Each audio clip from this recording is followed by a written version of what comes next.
Hello, and welcome to the Love Your Work Life podcast. I'm your host, Elissa Shuck. Whether you're going for that next promotion, looking for a job, or making a career pivot, I'll teach you how to navigate it all so you can have the career you want.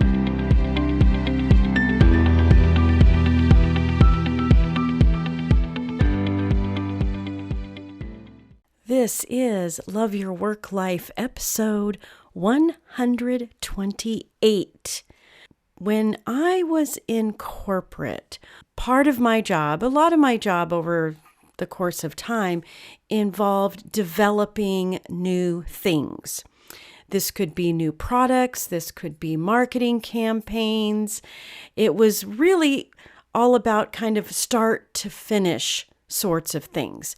And one of the things that I always loved to do, that I loved to lead these meetings, were what I called post-mortem meetings. These were the meetings where we would bring everybody who touched the project in any way together in a room and talked about what happened. We had to talk about what happened from the very beginning, from ideation all the way through to prototyping, testing, launching, and even the exit strategy. What were we doing right when we got out of that product, when we closed that project, when the campaign ended? It was fascinating, and it was such an important thing to do because we want to keep doing what's working, right, my friends? We don't want to keep repeating past mistakes. We don't want to keep reliving negative emotions and negative results. So performing these sort of post-mortems is really such a healthy thing to do. And I know sometimes it feels weird because we're looking for problems. That doesn't always feel good. Let's be real. But we can't get past those problems, and we can't continue to evolve if we just keep repeating the same things over and over again and expecting a different result. Somebody said that once. Now, the three questions that I always asked to frame up these postmortems were what worked, what didn't work, and what we would do differently. And it's easy to kind of associate these three questions with something in the past, something that is done, and now you're kind of looking back. But these three questions are actually a great recipe for evaluating present success. Are you on track? And are you setting the direction for achieving the future possibilities, vision, and dream you have for yourself? So I want to walk through these questions and the three ways that you can use them, because this is applicable to you as a high achiever, someone who is looking to make a career pivot, if you are leading a team, and just as a general practice to get your head together and ensure that you are doing the things that you've set out to do. Now, this what worked, what didn't work, and what would I do differently question set is something that I also include in my interview prep worksheet. It's at the very end. As soon as the interview's over, sit down and answer those three questions. And again, I like this framework because it starts with what worked. You need to give yourself credit for what is going well. Celebrate that. What happened that we wouldn't change, that we love the outcome of this piece of it. You loved how you answered that question, why are you leaving your current company? You want to capture that, and you want to give yourself credit for it. You want to celebrate it.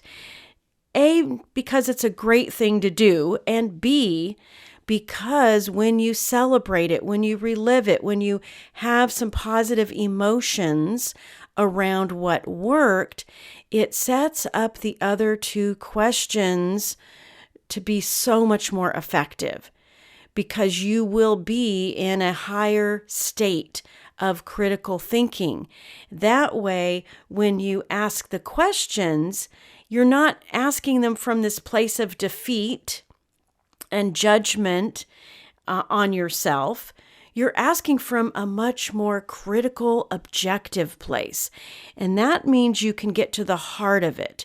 You can be more real with yourself. These aren't just self-defeating thoughts that you're writing down about what didn't work. They're actually things that you can fine-tune. They are things that you can say goodbye to with zero regret and zero sense of lack. The other thing I like about this little question set, what worked, what didn't work, what would I do differently, at the end of an interview, is it's kind of like an assumption that the next interview is inevitable. Why would you be planning for the next conversation if it wasn't going to happen? So you put yourself in a mindset of momentum, that you're going to get another chance, another conversation is happening. You're setting yourself up for that. You're setting your focus up for that. And when you do, you are far more prepared the next go round, and you're just more open to opportunities, because that's the way our brain works. And instead of just talking about the past, let's bring it into the present.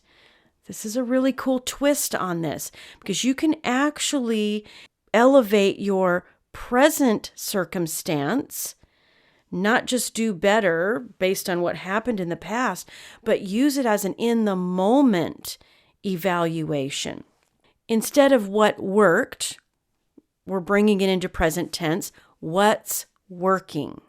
Second question, what isn't working? Third question, what can I do differently?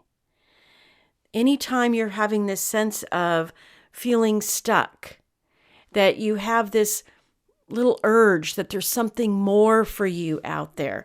Remember last week we talked about getting into your strength zone. If you uncovered some stuff through that episode and you've got these little ideas percolating, then this question of what's working, what isn't working, what can I do differently can be so powerful. Because here's the deal. There's always something working. Give yourself credit for it. And then ask these other two questions with a sense of curiosity. Again, not looking for what's wrong, but curiosity. What isn't working?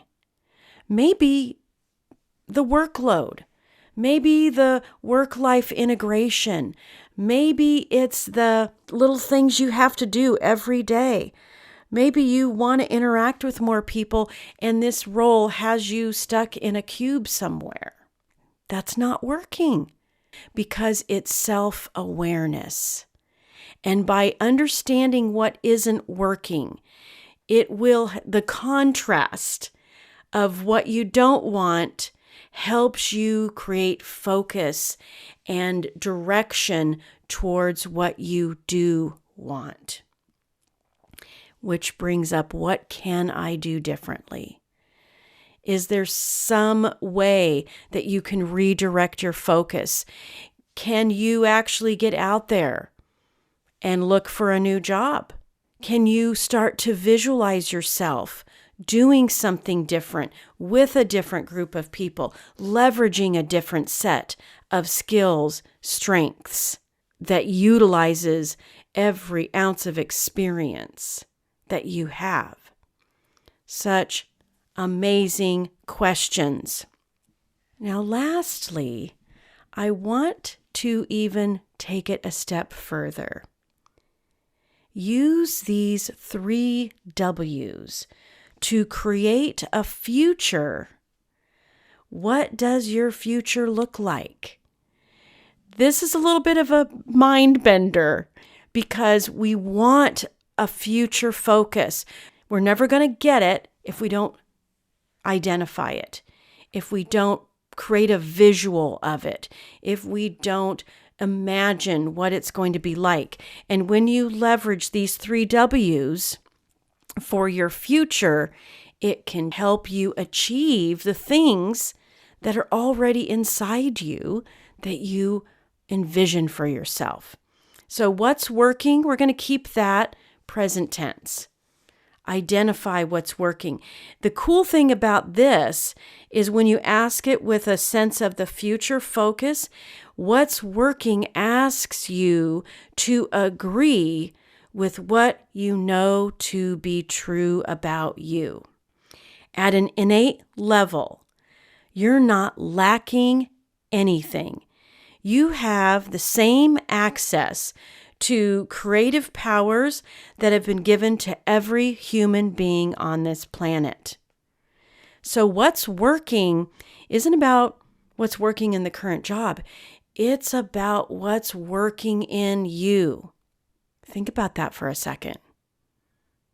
You as a person on this planet, what's working? You have ideas. You have interests. You have strengths. Those are all there and working on your behalf. Now, the little twist on the second question is, who will I have to become? Once you've identified that focus for yourself, once you've started visualizing yourself in the new role, leading a team, whatever it is, you must ask yourself, who will I have to become? Projecting the person who is doing the things you want to do. Changing your life requires that we do things we've never done before. There's a really great quote, I think, by the football player, Jerry Rice, about the way he accomplished what he did is because he was willing to do things other people weren't willing to do. Things we've never done. Acting in a way that you've never acted before. Embodying characteristics and traits that you've never leveraged before. You have it in you. How are you going to leverage that? Accept that it's there, and then ask, who will I have to become to extract all that awesomeness out? This isn't about becoming an extrovert if you're an introvert. Let's just get that straight. It's much more subtle than that. It's questions like, will you have to give up your scarcity mindset? Will you become someone who questions negative, self-defeating thoughts instead of just accepting them and being on autopilot all the time? Will you be someone who keeps your promises to yourself? Will you be relentless? Will you decide that this is happening no matter what it takes? It's about becoming someone you're already equipped to become, but have been avoiding. Now it's time to start becoming that person. Now, the third question at the end is super interesting because you're asking yourself, what did I do differently? I love this perspective because this is the perspective of having already achieved it. Be in that place where you've become the person you want to become. You've landed the job you wanted to land. You're speaking in front of the group of people that you want to lead. Asking yourself the question, what did I do differently? By responding to this question, you are asking your future self for wisdom. We always get stuck on the how, right? That's what keeps us from doing a lot of things. Because, but I don't know how. You don't know how until you've done it, right? A little kiddo doesn't know how to walk until they are walking. But you have an inner wisdom. You can ask yourself, what did I do differently? What actions did I take to get here? The actions that you took that were different than the repetitive actions that you've been maybe doing your whole life and keeping you where you are and where you don't want to be anymore. Asking your future self for this wisdom is crazy, crazy good. It's an exercise that I love to do every once in a while. It's bigger than just visualizing yourself on that stage in front of those people. That's super powerful too. But a vision without decisions and actions just stays in wish land. I don't want you stuck in wish land. I want you doing the things. So use these 9 questions. What worked? What didn't work? What would I do differently? What's working? What isn't working? What can I do differently?